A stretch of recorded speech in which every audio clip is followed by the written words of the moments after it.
Chers amis, permettez-moi d'abord, ce jour de la résurrection du Christ, de vous souhaiter une bonne fête. Christ est ressuscité. Il est vraiment ressuscité. J'aimerais vous proposer de partager avec vous une petite méditation sur l'évangile bien particulier de ce jour de fête et de ce jour de joie. L'évangile que nous avons entendu ce matin est tiré de l'évangile de Saint Jean, au chapitre 20. Le premier jour de la semaine, Marie-Madeleine se rend au tombeau de grand matin. C'était encore les ténèbres. Elle s'aperçoit que la pierre a été enlevée du tombeau. Elle court donc trouver Simon-Pierre et l'autre disciple, celui que Jésus aimait, et elle leur dit « On a enlevé le Seigneur de son tombeau, nous ne savons pas où on l'a déposé. » Pierre partit donc avec l'autre disciple pour se rendre au tombeau. Ils couraient tous les deux ensemble, mais l'autre disciple courut plus vite que Pierre et arriva le premier au tombeau. En se penchant, il s'aperçoit que les linges sont posés à plat. Cependant, il n'entre pas. Simon-Pierre, qui le suivait, arrive à son tour. Il entre dans le tombeau. Il aperçoit les linges posés à plat, ainsi que le suaire qui avait entouré la tête de Jésus, non pas posé avec les linges, mais roulé à part, à sa place. C'est alors qu'entra l'autre disciple, lui qui était arrivé le premier au tombeau. Il vit et il crut. Jusque-là, en effet, les disciples n'avaient pas compris que, selon l'Écriture, il fallait que Jésus ressuscite d'entre les morts. On a enlevé le Seigneur de son tombeau et nous ne savons pas où on l'a déposé. Tel est le cri de Marie-Madeleine lorsqu'elle rejoint les apôtres et leur annonce sa découverte inattendue. L'Évangile nous la présente se rendant au tombeau de Jésus, de grand matin, alors que le jour n'est même pas encore levé. Elle vient probablement pour pleurer devant le tombeau de son Seigneur et Maître qui a tant bouleversé sa vie. Elle se rend au tombeau après tous ces événements qui se sont faits dans la précipitation. L'arrestation de Jésus, sa condamnation, son exécution. Cette mise au tombeau faite dans l'urgence à cause du poids des rites juifs. Peut-être espérait-elle, ainsi que d'autres femmes mentionnées par les autres évangélistes, pouvoir enfin se recueillir un peu. Mais quelle surprise que de voir cette pierre tombale déplacée et ce tombeau grand ouvert. Et que s'est-il passé ? Fermons les yeux et regardons Marie-Madeleine courir vers le cénacle, la vaste demeure de Jean où les apôtres ont probablement passé la nuit. Imaginons l'étonnement de Pierre et de Jean, leur incrédulité peut-être face à ce témoignage de femmes forcément douteux à l'époque. Chez les Juifs de l'époque, le témoignage des femmes n'avait aucune valeur juridique. Imaginons-les courir, animés de multiples questions. Jean, plus jeune, et qui connaît sans doute mieux la ville que Pierre qui n'y habite pas, arrive le premier. Il se penche, mais il n'entre pas.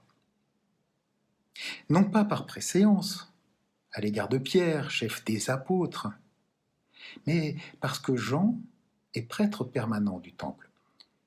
Il doit célébrer un rite ce jour-là, et il ne doit donc pas entrer en contact avec un mort, sous peine de se rendre impur et de ne pas pouvoir entrer dans le temple.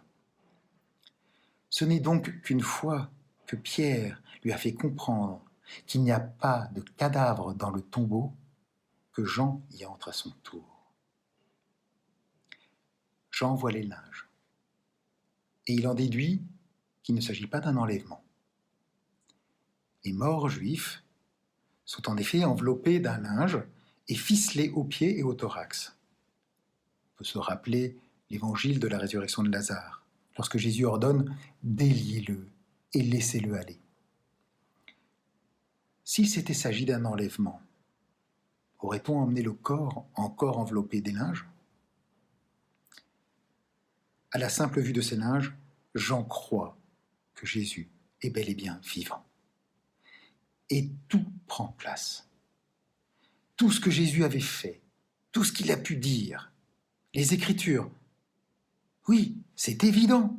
Dieu a ressuscité Jésus. Il ne peut pas en être autrement. Les apôtres découvrent en ce matin un ciel qui s'ouvre, une nouvelle perspective, un horizon infini qu'ils avaient pressenti en côtoyant Jésus, mais qu'ils ne voient vraiment que maintenant. Quelle est belle cette porte ouverte du tombeau. Cette porte ouverte du tombeau allège le cœur de ces apôtres et leur donne un élan, un enthousiasme. Ils sortent de leur deuil car il n'a plus de raison d'être. Ils comprennent que Jésus est là, quelque part, vivant, invisible, mais bien présent. Le tombeau est vide de corps, mais pourtant, ils ne sont pas seuls. Par cette porte ouverte surgit un élan de vie, un courant de joie, un rayon de lumière. Elle bouleverse la vie au-delà des âges. Marie-Madeleine était allée au tombeau avec tristesse, voyant une situation d'échec, de finitude. Cette porte du tombeau ouverte lui fait comprendre qu'avec Jésus, rien n'est jamais perdu. Rien n'est jamais fini, rien n'est jamais trop tard. Que la mort n'est pas un point final, mais qu'au contraire, c'est le point de départ d'une nouvelle vie dans laquelle Jésus nous accompagne encore. La mort a changé de nature. Elle est devenue un passage vers le royaume de Dieu. Un royaume que la résurrection de Jésus rend présent ici et maintenant. Cette porte ouverte du tombeau fait entrer une dimension d'éternité dans notre quotidien. Nous dépassons l'espace et le temps au cœur même de notre vie quotidienne. Cette porte grande ouverte du tombeau, c'est notre vocation personnelle. Nous sommes appelés à vivre une vie féconde, libérée de ses enfermements. Savoir que le Christ est bel et bien vivant, c'est l'appui qu'il nous fallait. Il nous accompagne à chaque pas que nous faisons, dans chaque relation que nous nouons.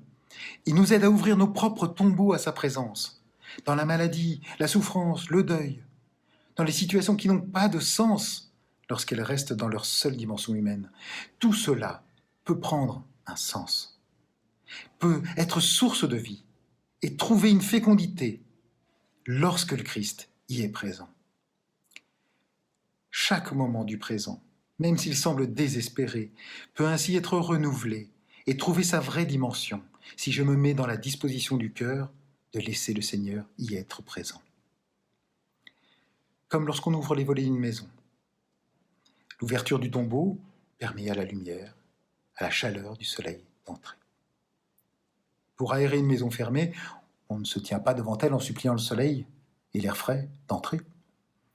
On pousse les volets, on ouvre la fenêtre et la lumière entre toute seule. L'intérieur s'aère, l'air se renouvelle. Permettons donc à notre Dieu de nous rejoindre dans nos tombeaux et laissons-le nous aider à en ouvrir la porte. Nous serons alors à chacun de ces mouvements de mort de nouveau Christ, vivant dès maintenant l'éternelle vie d'amour à laquelle nous sommes destinés. Bonne journée à vous.